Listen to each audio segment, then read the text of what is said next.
Good morning, children. Today we are doing Dust of Snow by Robert Frost. Robert Frost, who talked about the natural objects around us, who talked about nature's beauty and how the beauty of the nature can provide us with a soothing or a relaxing effect. How sometimes in the materialistic world, in the humdrum of life, we just keep rushing, just neglecting or avoiding the beautiful things which are around us. Here again in the poem, at the onset of the poem, just when the poem begins, he says he was in a depressive mood. He was sad. Then what happens? What beautiful act of nature happens which completely refreshes him, which completely rejuvenates him. He feels soothed. Okay? So, Dust of Snow by Robert Frost. How a simple, beautiful act of nature revives, refreshes, relaxes, and rejuvenates his sorrowful mood. Means poet was sad, he was gloomy, but then something happens which completely changes his mood. Now what was that something? Let's discuss. Let's start with the poem by Robert Frost. The way a crow shook down on me. The word shook is the past tense of the word shake. Okay? So a crow flying came and perched, sat over a tree. The crow, while flying, came and sat over a tree. This sudden movement of the crow coming and sitting over the tree made the snow masses on the tree shake. So they shook down on him. The poet was standing under the tree and the dust of snow. Why does the poet uses the word dust? Because the particles of snow were very fine and light. They were so fine and light that as they shed over him, he felt something. Okay, see the line? The way a crow shook down on me the dust of snow. Okay, snow fell on him as if it was dust, so light, so fine. These fell from a hemlock tree. The tree onto which the crow came and sat, that tree was a hemlock tree. Okay. From the first stanza, we get to analyze two things. Two things. Okay. Two things which tell us that poet was sad. Because whenever you are sad, you talk about the negative things which are around you. When you are happy, you see to the flowers and the beauty of the nature. When you are sad, you think about the inauspicious objects of nature. The poet talks about crow. Why doesn't he talk about the parrot or the peacock or the beautiful birds like cuckoo and nightingale? He talks about the hemlock tree. Why doesn't he talk about the maple oak or the beautiful trees, pine trees? So there is a reason that why is he talking about an ugly black bird crow or a poisonous tree like hemlock? Because he was in a negative state of mind, and when he looks around he finds the things which are inauspicious. Things which are related to ill omen, or inauspiciousness.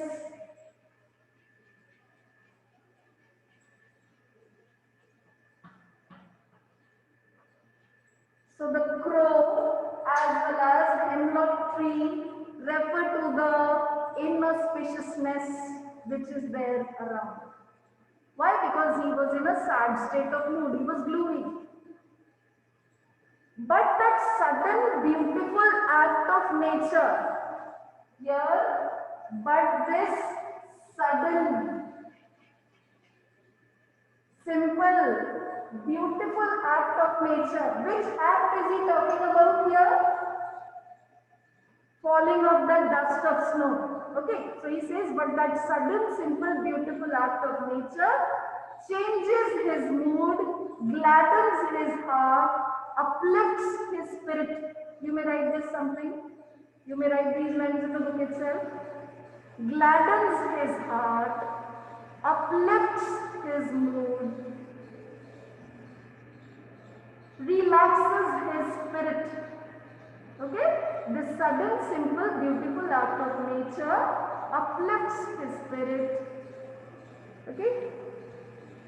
And he says, it has given my heart a change of mood. His mood transforms. His mood changes. Earlier he was feeling sad and sorrowful. Now he is feeling contented and refreshed. Why? Because of the dust of snow onto him. And he further says, it has saved some part of a day I had rued. Rued means ruined or spoiled. According to the poet, before the snowfall, the dust fall onto him, he felt his day has been wasted. But after that beautiful act of nature, what he feels? As if the day has been saved from being wasted.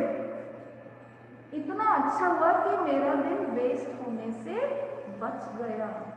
Okay, see the line once again.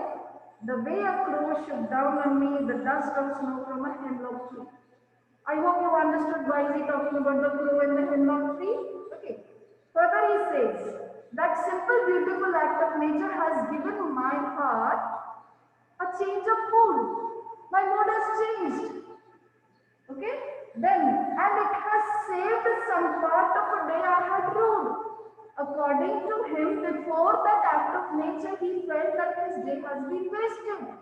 But after that, he feels as if his day has been wasted. His day has been saved from being wasted. Okay, is that clear? Now, I am sharing with you the notes, question answers, and at the end of the question answers are all the poetic devices. Poetic devices, I told you, they have to be written to the left hand side of the poem, explanations and meanings to the right hand side or within the lines. So as I share the screen with you, you please note down everything. Question and answers, the screenshots can be taken, and poetic devices, the notes should be made in the book itself. Is that fine? Okay. I'll keep explaining the things simultaneously to you.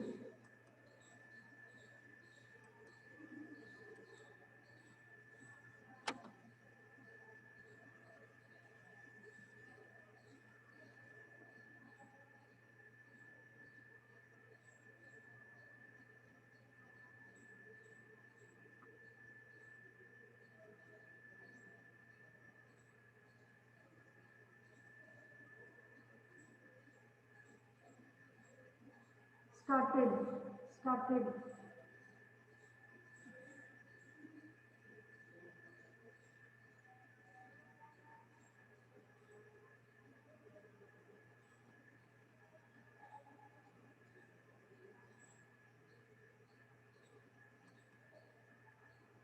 Okay, let's start.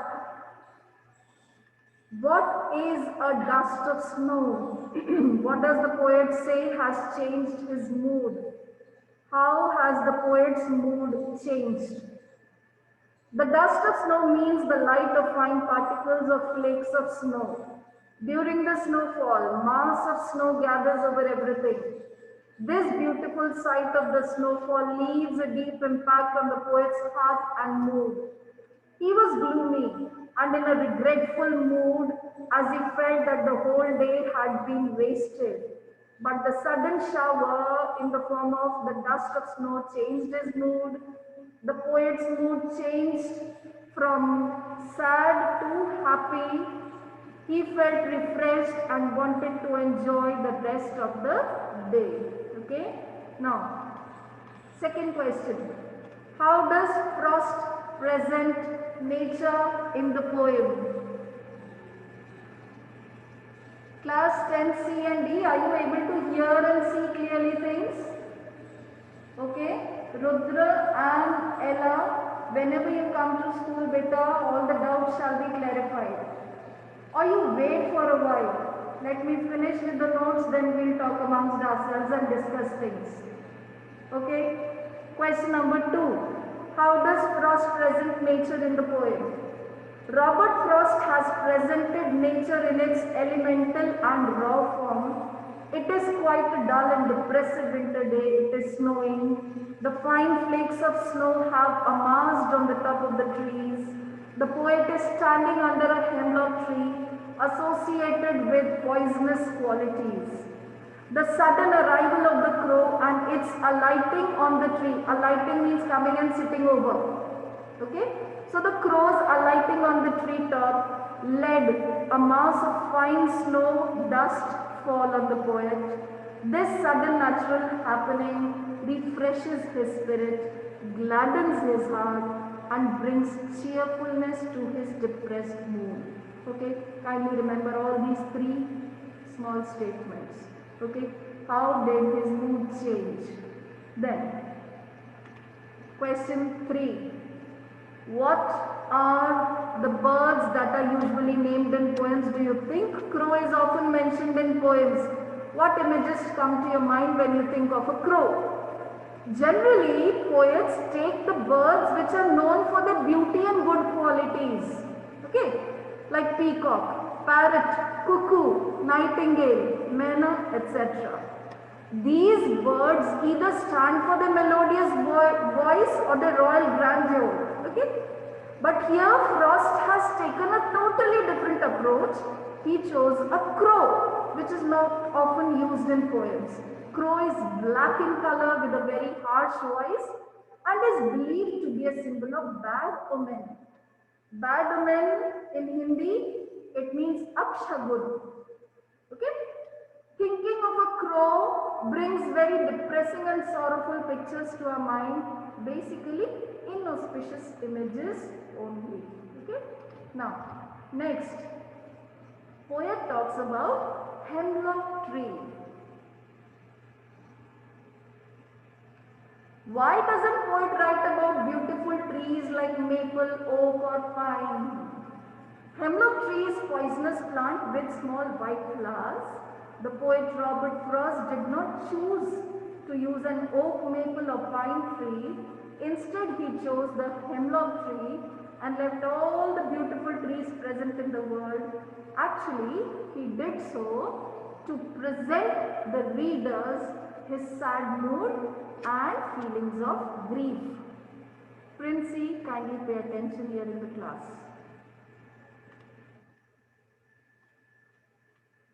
Next question. What do the crow and hemlock represent?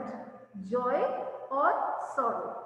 What does the dust of snow that the crow shakes off a hemlock tree stand for? The crow is black and ugly. It is not considered as a pleasant sight. It is a symbol of bad omen. The hemlock tree is a poisonous plant with white flowers. It is a symbol of sorrow. The poet chose the crow and the hemlock tree to present his sadness and depression in this materialistic world. The dust of snow is the symbol of natural joy and energy. The dust of snow that the crow shakes off a hemlock tree means passing through the sad and depressing moments the poet is entering into the time full of joy and optimism.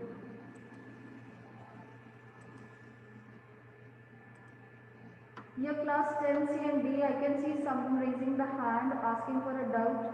Kindly wait. Let the recording finish and the notes finish. I will converse with you. Just wait for a while.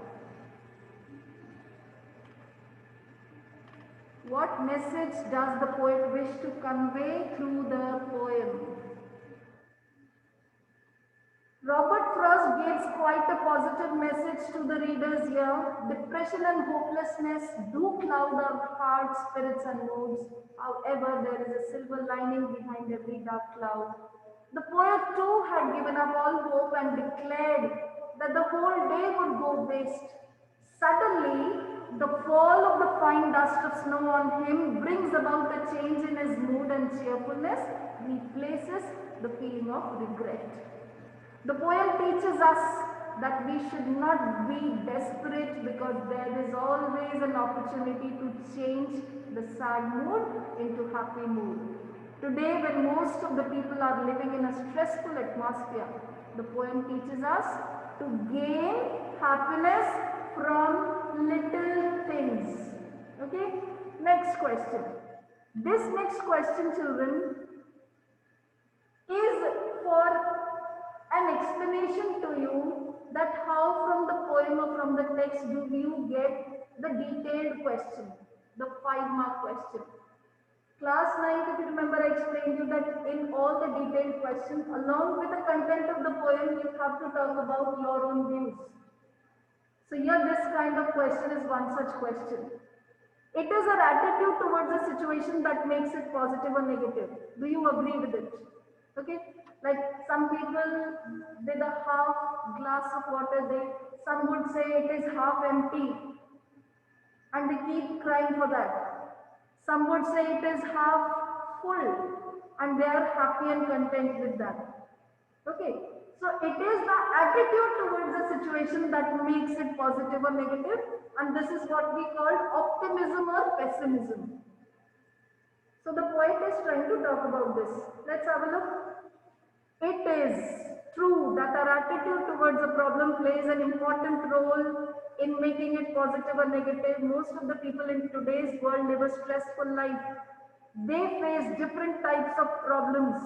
Just eliminate the word 65 here from here. They face different types of problems in day-to-day life. A person can neither keep away from problems completely nor find solutions for them easily. But what makes the situation worse is one's attitude towards the problems. If we are depressed or sad, the whole environment looks gloomy. Sadness is within ourselves and we see that all the things around us are sad. But if we are ready to face the problem bravely and positively, it helps in solving the problem too.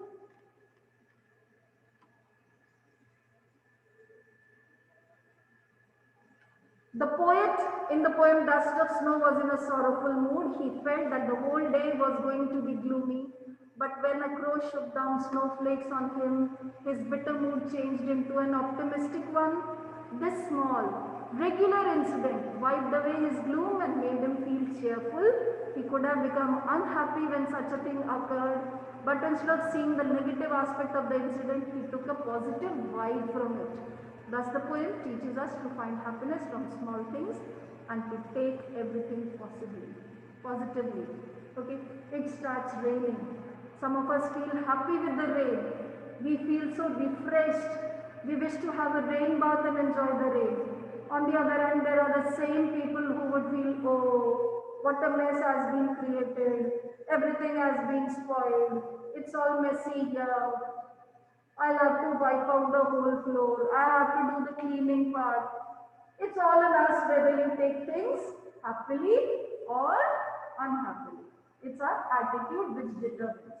So in the detailed question, we discussed both our personal view along with that in relation to the poem. Okay? Okay. Now let's quickly discuss the poetic devices. Rhyme scheme, you may write in your books all these things. Rhyme scheme, A, B, A, B, C, B, C, D. Alliteration, occurrence of the same letter or sound at the beginning of adjacent or closely connected words. For example, there's a line saved some part. Children, you need not write the definition. Just in front of that line saved some part, left hand side where you write alliteration. Okay. Then shook down on me. Assonance.